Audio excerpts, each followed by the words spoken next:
Hey everyone, welcome back to Replicube. It's been a while. Was out of town, but I'm hoping to get back into it and make some more cubes.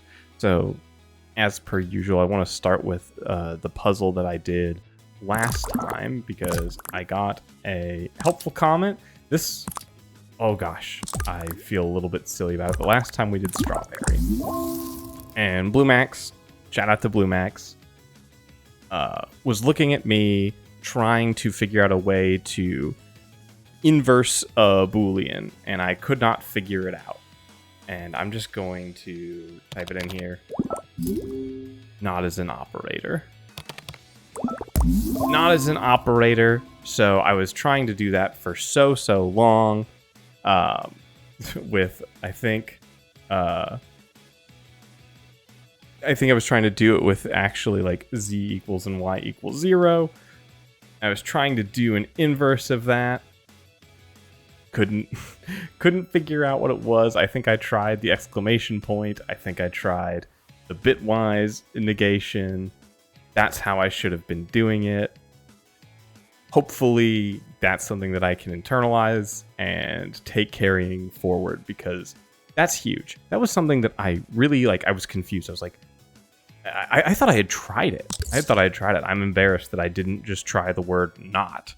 I don't know why I didn't in retrospect, but that's okay. We can take that going forward. So we're on Alice Creations 2. There's a couple that we could go for. I think there's a couple of fun ones here. I don't want to do the dog right now. I'm just getting back into it. And I don't know what it is about these little cute animal shapes that absolutely, utterly wreck me. And I realize that it's showing me here something that I could do that's probably helpful to this kind of puzzle. I'm just worried about it. And I saw this one, and for some reason this was activating the pleasure center of my brain trying to think about it. But, you know, I can't articulate why that is. But let's go ahead and let's just jump right in. So the first things first, we basically have to fill 3 walls. It's 3 things. It's z equals -6. Or wait, no. Y equals -6. Z equals 6.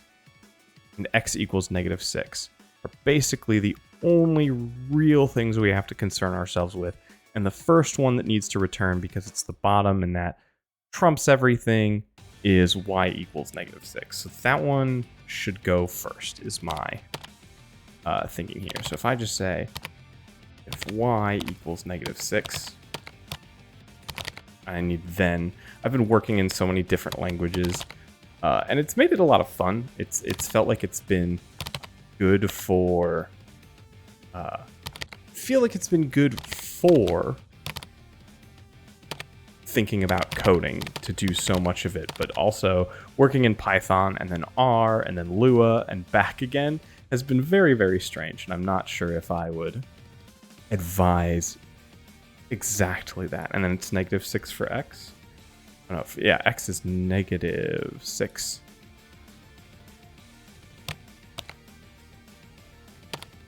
And then it is z equals 6.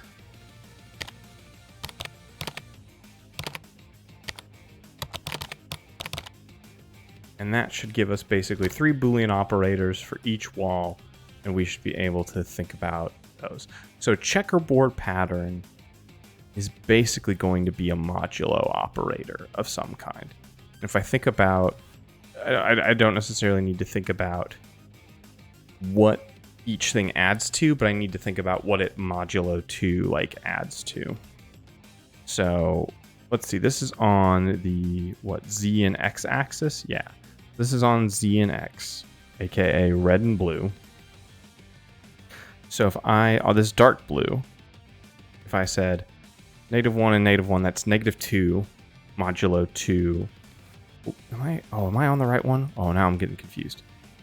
Okay, 3 and -1. That's 2, so modulo 2 would be 0. 3 and -2 is 1, so modulo 2 would be 1. 3 and -3 is 0. Modulo 2 would be 0. Okay, so dark blue is add them modulo 2 equals 0, and light blue is... light blue should be the reverse. So, and because it's modulo 2, I shouldn't have to think of a bunch of different edge cases. So if I say, if... I don't think I need to do parentheses here. X. I'm going to do a parentheses just in case. What's the harm if I do that? X plus Z. Well, and I need to modulo 2 equals 0, then return that's 12. Otherwise, return 14. Perfect. So we've got that floor settled. Boy howdy, this is going to be a convenient one. And then we've got x equals -6 is just a flat wall.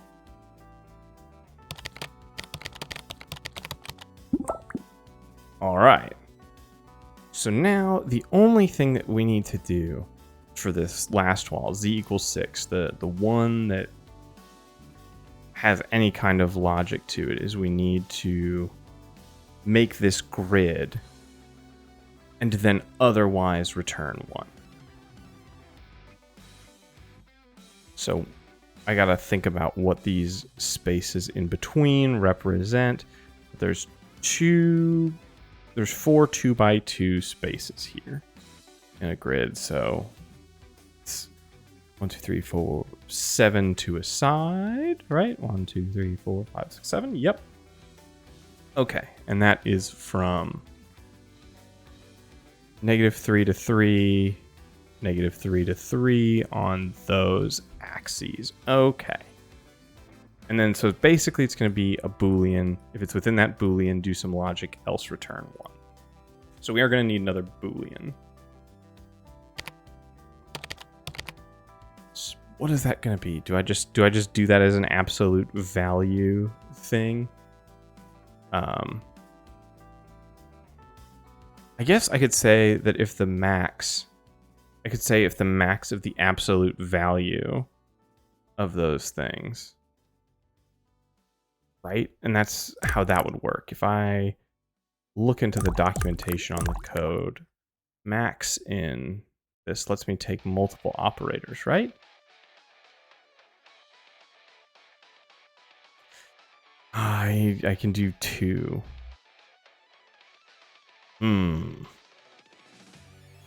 Okay. It's going to be a little bit inelegant. But it's probably better than doing multiple... I guess it's only 2. I guess it's only... Oh, wait, no, it is only 2. I don't need to think about the z-axis. I can say as long as the max is less than 3. So I say if max, and I say absolute value of x, absolute value of y, less than 3, then return, let's say 15,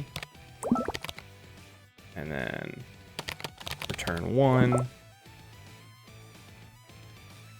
How is this not... Okay, something's terrifying. Oh, of course it wouldn't be the right shape. Oh, I need to say less than or equal to. Perfect. The shape isn't quite right because we still have to cut. We'd have to cut out those little bits in the middle. Okay, so now we can't avoid thinking about the mathematical relationship here. So, things that I'm noticing. Basically, it's the extremities or when one of these axes equals 0. If one of those things equals 0, or one of those, or the max. Okay. if the max is 3 exactly, or one of those axes is 0, then we return it. And then if it's within it, otherwise return 0. And then for the rest of the wall, return 1. Is basically operationally what we need to have happen. Let's look at that. And I think this is going to be pretty fast because it's just looking at those walls. Okay, so right now I have the correct shape. So I can say, I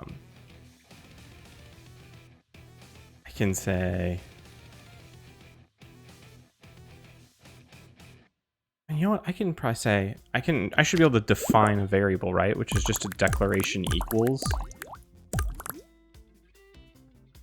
Right? Like that's just how yeah. Okay, so I could say extreme equals. This is just going to be convenient for viewing. If extreme, perfect, less than or equal to 3. And then I do another nested Boolean, and I say if extreme equals 3, or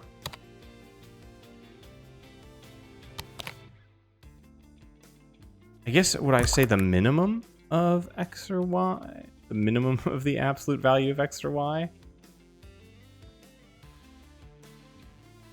No, that can't be right. Or x equals 0. Or, and it is x, right? Yeah. Or y equals 0.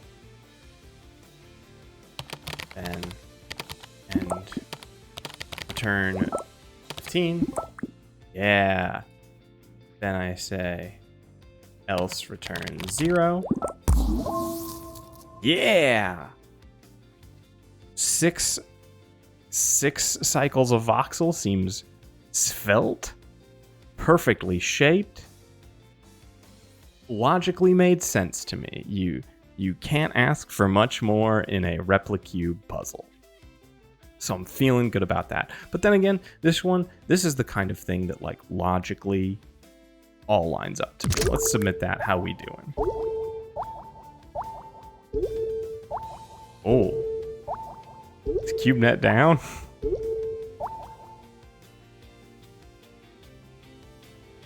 Uh-oh. Uh-oh. Can I get into normal CubeNet? It seems like it. Seems like I can get into normal CubeNet. Hang on, let me try that again. Mostly I just want to make sure I get credit for it. Plus I would like to see the leaderboard if I'm honest. Okay, is this with my friends? Yeah. Alright. How's everyone doing? Okay, that's kind of about where I'd expect to be. It's not the absolute sveltest code. But I'm within a cycle. I'm within a cycle. That's not bad. It's not bad. I'm within a cycle, and then I'm on the more svelte code side too, I guess? 40's quite small. I'm never going to be that small. But I'm happy with this. Also, I'm noticing the cool lighting render. I never really noticed that in any of these, but you can see the shadow. It's pretty neat. I like that. And I feel good. I feel good about the fact that all of that was done mathematically because there was an impulse in me to make a function for cutting out a 2x2 like punch board in this. And I didn't do that.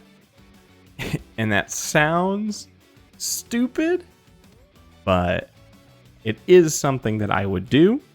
So I'm glad that I didn't. So I need another one to look at. Ooh, a brick wall. It's basically what I did, but more, and it's definitely another big modulo one. I mean, I am tempted. Let's shop around a bit. Maybe this one, because puzzle cube also appeals to me. Oh, what is on the inside? Is it empty? Oh, I see. So only the extremities count.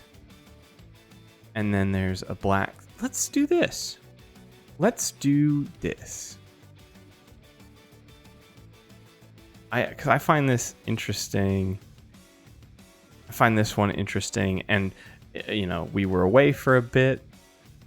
I got so lost in the sauce on my own code from last time. And I think I'm so far from the not operator. And so I was doing one puzzle. Let's go ahead and do two this time. So the first thing is the black lines are only when two things are at the extreme, right? Okay. This is so here's my first complicated thing is you could say you could basically create like a B toy, like that's what I was calling it. It's something here in the documentation. B toy is, and you do a Boolean thing, and if it's A, it returns 1, otherwise returns 0. And basically, you could sum a B toy for the absolute value, of each of the absolute value of Z, Y, and X. Also, I want to check something because I saw something looking in the CubeNet community. I'm going to run two things. I'm going to say if absolute value of Y equals 1, then return to end. So this returns in an just doing that, getting that absolute value returns a 6.4 cycle. If I say if y equals 1 or y equals -1, then return. That's the same code. But from what I understand, because it can stop returning if something's true, it much more frequently doesn't have to check both things than absolute value, which always has to run an extra operation. But it's much quicker to not use absolute value. Okay. Interesting. So let's start by setting up some variables actually this time. Set up stream variables. Because we can use these variables quite a bit. And then I'm going to say Z extreme. We're going to capitalize it in a way that makes a little more sense. Equals btoy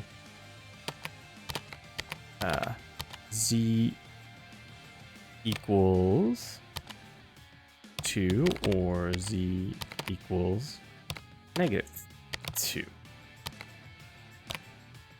X extreme is going to be the same thing for X.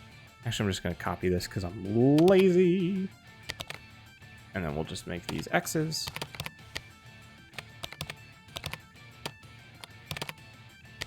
And then Y extreme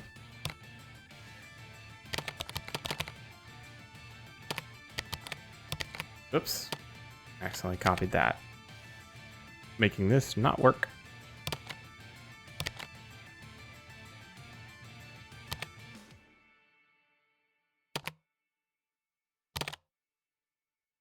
Okay. Oops. So now, if I say if Z extreme plus x extreme plus y extreme is greater than 1. I should be able to return 3. Yeah. Perfect. Whew. Okay. Sick. This is so many cycles. This is so many cycles to do this. And presumably it's because I have to run each of these for every voxel.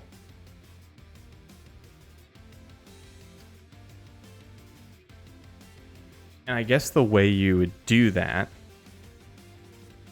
is the way you know what? I'm not going to do this because this feels like a good logical code set. But let's talk about what I think would be the way to deal with this here. Is you could have basically the setup for this run as a nested parentheses. So what you would do is you would say, oh, if the Z1's true,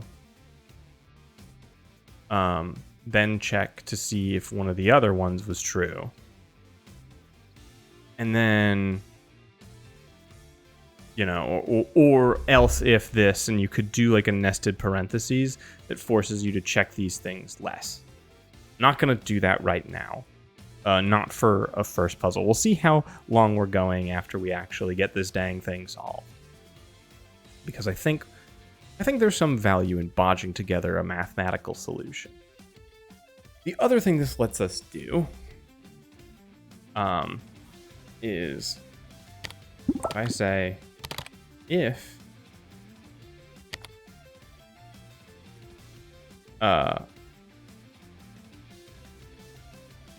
because everything else is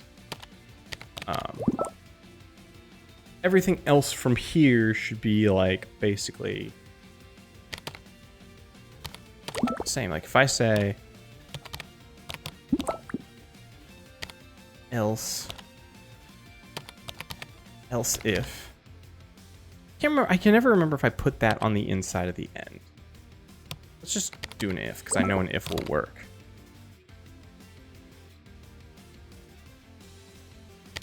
Oops.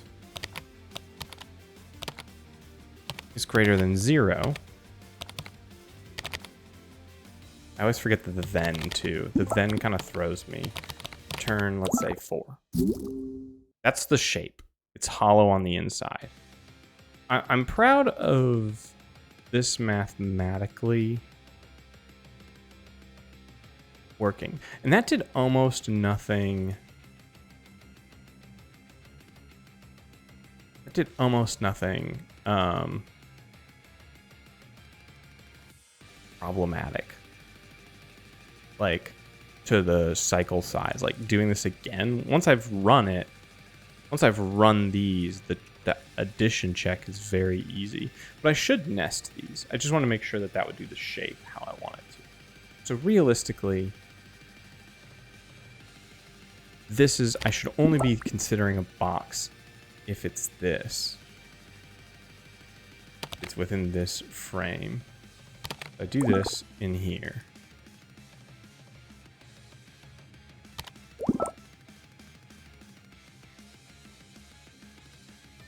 Because otherwise this will never be true.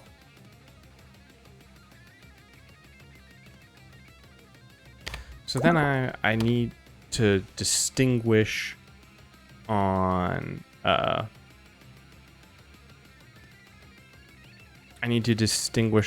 which side and like mathematically how we're going to do that. And I think there might be fun expressions we can do here because this should only ever work when a number's at its extremes. Like the shapes should be fine. So like I can do funny math things like this. When z is at -2, we need 7. When z is at +2, we have 8. Okay. Can I do a mathematical thing with the sign? the sign. Dang. It's annoying. Maybe with a fractional. Let's look at another one and see if we have something easier. Ooh, on Y we have 1 and 9. Okay, so -2 negative equals. Got it.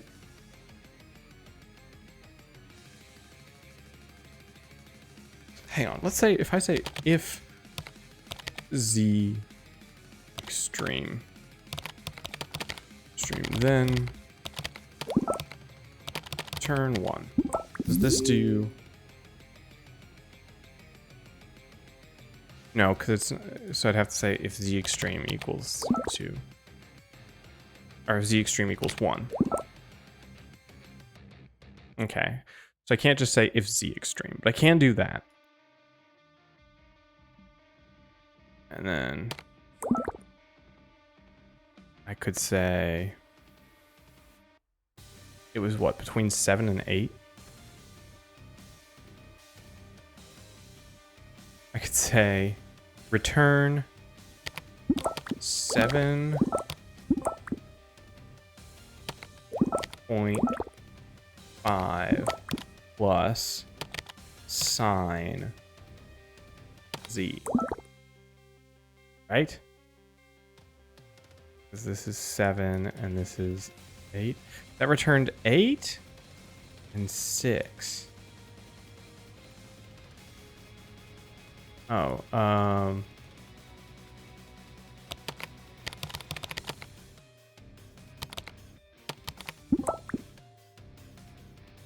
yeah, okay. Basically, sure, plus or minus a half based on whether the sign is positive or negative.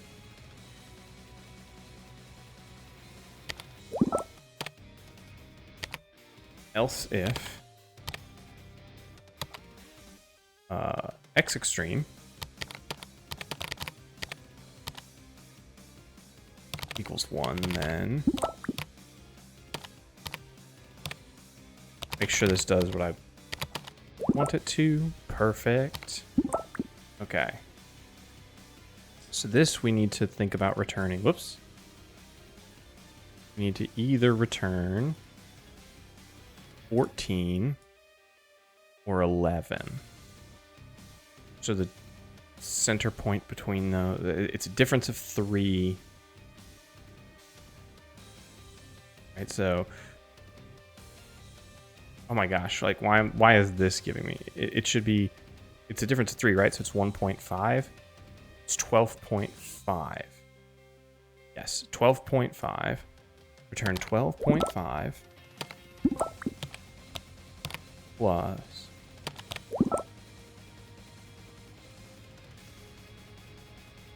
plus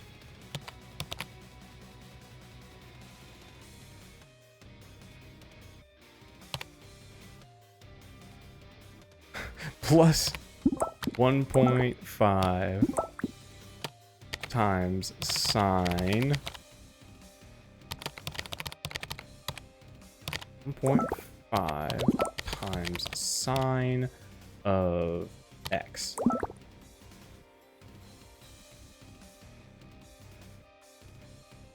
I've reversed this. Minus 1.5 times sine of x. Nice.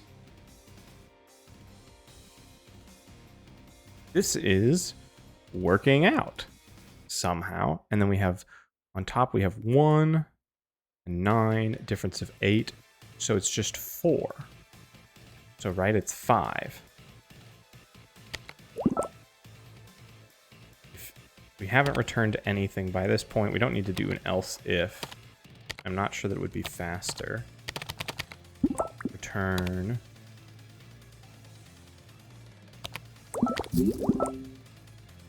Return 5 plus 4 times sine y. Or is it minus? It's minus. Hey! That felt pretty good. I'm gonna guess that this is very long per cycle. It is very long per cycle, but also of note, and it is at the far end of this. But not a lot of people were doing this hyper quickly. Like, we were at the edge of, like, plurality. It seems like 19 to 20 was, like, closer to what we'd expect. That's interesting. And I'm guessing it's the way that we express this. The way that we express this is very intense. It seems like resource-wise. I think everything from here is okay, kind of. I think this nesting is what we'd want. I think it's something in how we set up this. So I'm curious, if we do... Let's look at this code, specifically, how we're expressing this. This is 28 cycles by itself. So really, everything else, declarative here, is I think from the fact that we're trying to get all of those things. And probably what we need to do is mathematically accept out things so we're not having to declare these. I wonder if we return a 0, basically, and that's what we needed to do. Because right now, anything on the inside has to go through all these steps. Has to go through all these mathematical functions.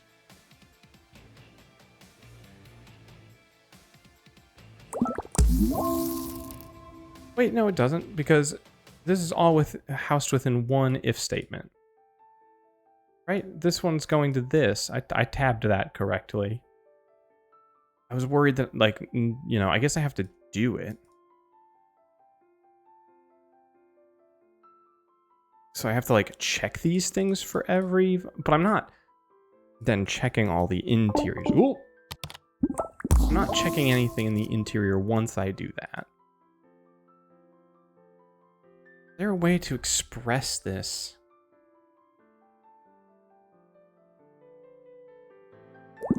I guess I could just say... Like, I wonder if I hard code that out. I wonder, okay.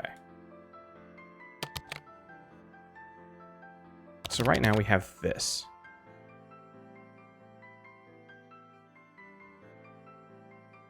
Or wait. Let's say this. And this is the exterior only.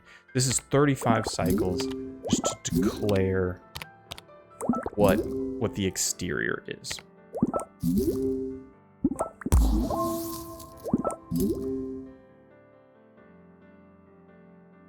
If I instead said... I said instead, if...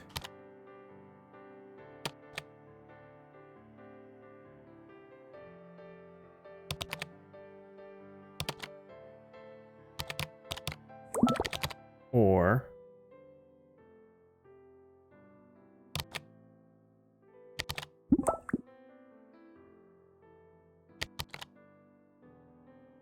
or...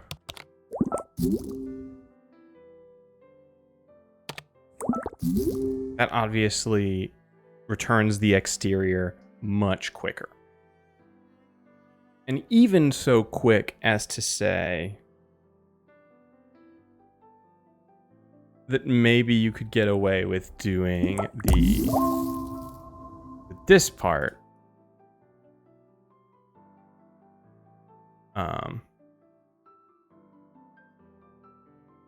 I could believe is also then bigger.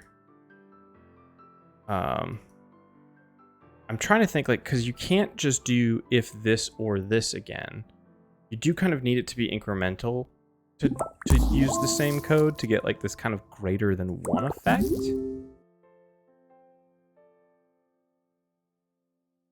You know what you could do? You could hard code it like this. This is going to be a pain. Let's see how many cycles this is. You could do it like this. You could say if we're going to do a crime of nested parentheses here. You could do Z and X.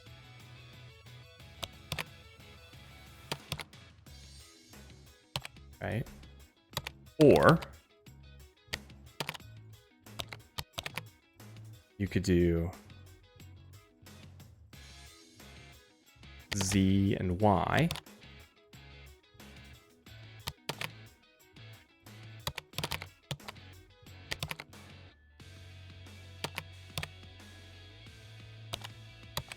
Or, and you could do Y and X. And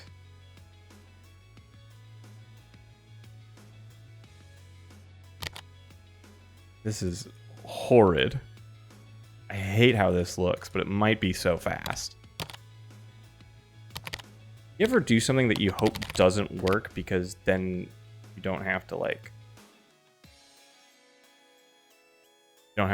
think about the crime that you did?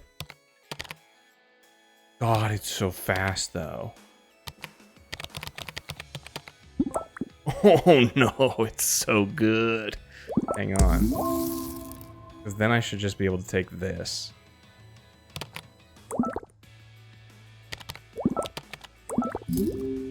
Oh no. Wait. Wait, what did I do that makes that not work, right? This just returns 3, so everything from here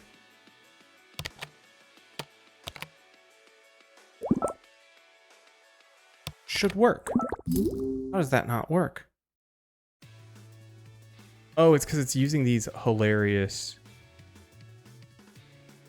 It's using the extremes. So I have to say, for the extreme, I have to use these Boolean operators. Yup. Okay. And then this is the X one.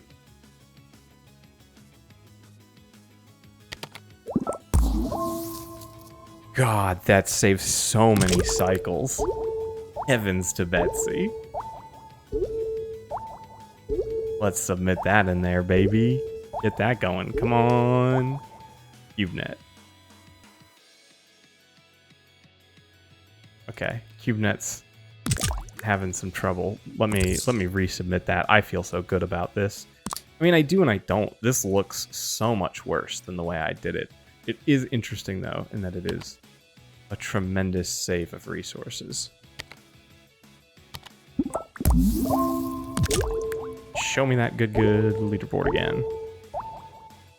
Yeah, look at that. Now we have dramatically improved our code. We're still not at, what was this, 7? That's so quick. And clearly, given the number of people... Oh, okay, there's a couple people... A lot of people got to that 7.89. I think I'm very happy with 16.1. I realized that was pretty hefty as a code size.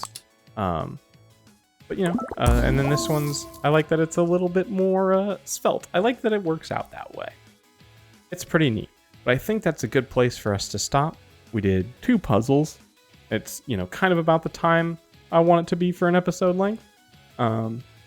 Gives folks 2 things to look at, and then 2 things for us to consider improving next time. So, thank y'all for watching, and I'll see y'all in the next one.